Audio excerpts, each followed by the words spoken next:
Olá, seja bem-vindo. Por esse vídeo, nós começamos a trabalhar com o vetor autorregressivo.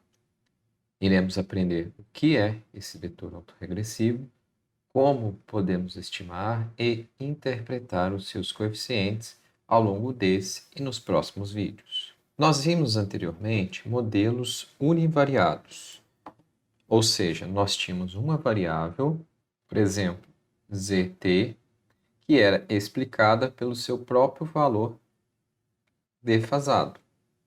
Contudo, em modelos econômicos, nós normalmente temos várias variáveis e há um interrelacionamento entre essas variáveis.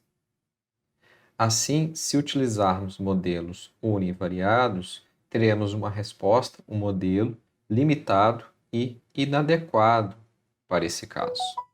Modelar cada série separadamente pode envolver uma autorregressão de yt sobre as defasagens de zt e vice-versa.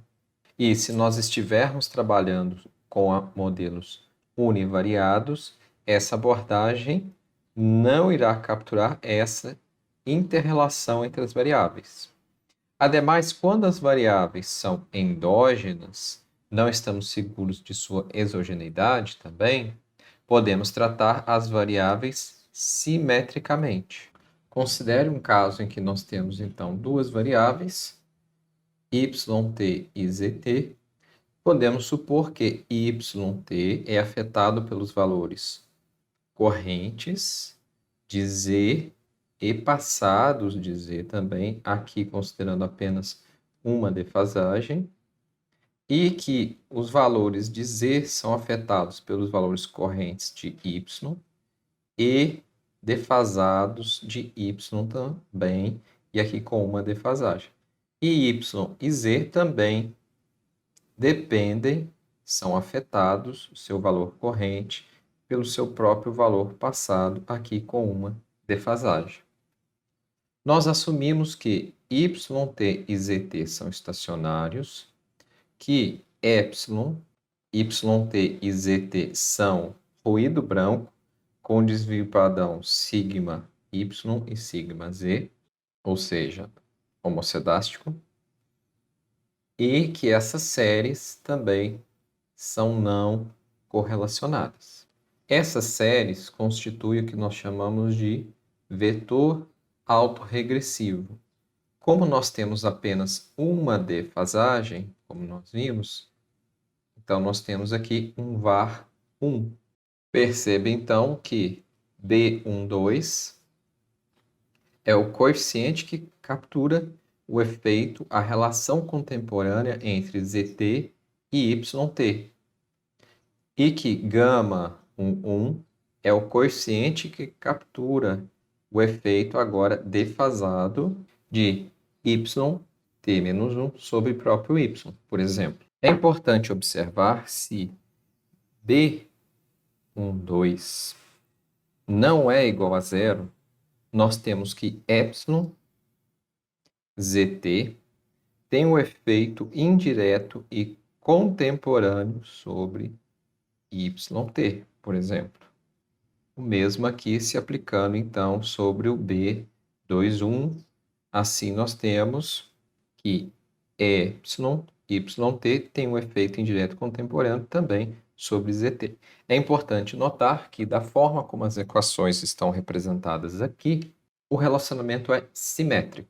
Mas observe que as equações 1 e 2 não podem ser estimadas por mínimos quadrados ordinários, uma vez que yt tem um efeito contemporâneo sobre zt e zt um efeito contemporâneo sobre yt.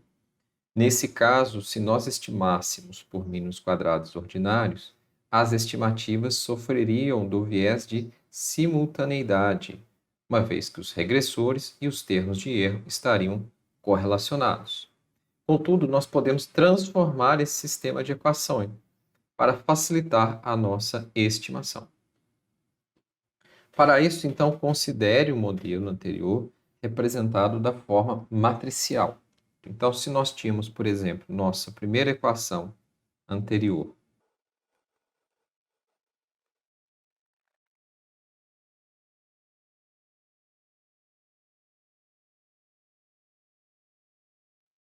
Então, se nós temos a equação 1 e 2 aqui representando apenas os primeiros termos da mesma, nós podemos aqui, então, isolar yt mais beta 1, 2, zt, igual ao restante ali da equação. E aqui zt mais beta 2, 1, yt igual, e aí a equação. Veja, então, que nós podemos representar esses dois termos dessa forma matricial. Então, 1, lembra que multiplicação de matriz, eu terei 1 vezes yt mais b12 vezes zt, que é exatamente o que está aqui. E se a gente fizer o mesmo, a gente vai encontrar aqui. Igual, aqui não tem maiores complexidades, é simplesmente o termo do lado direito, aqui, representado na forma matricial. Ou que nós podemos, então, de forma mais simplificada e resumida, representar dessa forma. E aí nós temos que B maiúsculo é a matriz formada por esses elementos de 1, B12, B21 e 1, por exemplo. Nós temos aqui gama 0, gama 1 maiúsculo, a matriz epsilon e a matriz x. Observe, contudo, que nós podemos retirar essa matriz B, que acompanha o xt, como? Apenas pré-multiplicando toda essa expressão por b a menos 1. Fazendo isso, b a menos 1 vezes b, relembre de álgebra de matrizes, é igual a identidade. E qualquer matriz vezes a identidade é ela mesma. E aí, então, nós chegamos aqui apenas em xt. E representamos os demais termos. Aqui nós temos, então, beta menos 1 vezes gama 0, beta menos 1 vezes gama 1 e beta menos 1 vezes εt. E aí nós podemos, então, representar essas matrizes b menos 1, gama 0, como a 0, aqui como a 1. E aí temos o modelo de forma compacta. E ao fazermos isso, nós temos agora o que chamamos var na forma padrão. E podemos reescrever essa equação 6 aqui dessa forma também. Então, yt é igual a 10 mais a11 e assim sucessivamente. E aqui perceba, então, que nós temos uma mudança na notação do termo de erro e também de todos os coeficientes. É importante notar que os termos de erro, então, são compostos por ambos os choques, epsilon yt e epsilon zt, dadas por essas equações. Isso vai ser muito importante quando nós formos trabalhar com função impulso-resposta e com a identificação dos modelos mais à frente. Também os termos de erro, E1t e E2t, são correlacionados, exceto no caso especial em que nós temos B12 igual a B21 igual a 0, ou seja, não há efeito contemporâneo de yt sobre zt e nem de zt sobre yt, os choques não são correlacionados. E aí, se nós tomarmos a expressão anterior, que obtivemos anteriormente por meio da substituição, podemos substituir xt recursivamente. No caso, substituir xt menos 1. Então, aqui nós temos, esse seria xt menos 1. Simplesmente tomando aqui, ó, xt menos 1 é igual a 0 mais a1 xt. Então, eu estou aplicando uma defasagem em tudo. Aqui seria menos 2 mais et menos 1. Então, nós fizemos isso. E se fizermos isso sucessivamente, nós teremos essa expressão. O que é importante notarmos que, assim como no modelo univariado, no modelo VAR nós também estamos preocupados com a estabilidade do modelo. E para que o modelo seja estável, é necessário que a matriz, que a expressão A1 elevado a n, desapareça quando n se aproximar de infinito. Isso irá ocorrer quando? Quando os autovalores absolutos, lambda_i, dessa matriz A1, que é a matriz de coeficientes de inclinação, forem todos menores do que a unidade. Assim, nesse caso, então, o var P será estável. Var P, aqui generalizando o caso var, e P indicando que eu tenho um var com P defasagens. Se assumirmos que a condição de estabilidade é atendida, nós podemos escrever a solução particular para xt, dada por essa expressão.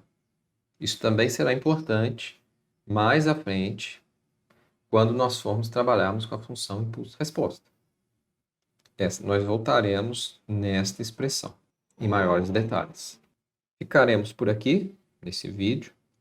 Espero que você tenha entendido a ideia básica do var, quando nós usamos, quando nós temos um interrelacionamento entre variáveis. E essas variáveis são endógenas. Então, nós usamos um var. E aí nós temos o var na forma estrutural e o var na forma padrão, que é o que nós vimos aqui anteriormente. Então, aqui nós temos o var na forma padrão e as equações 1 e 2 é o nosso var estrutural.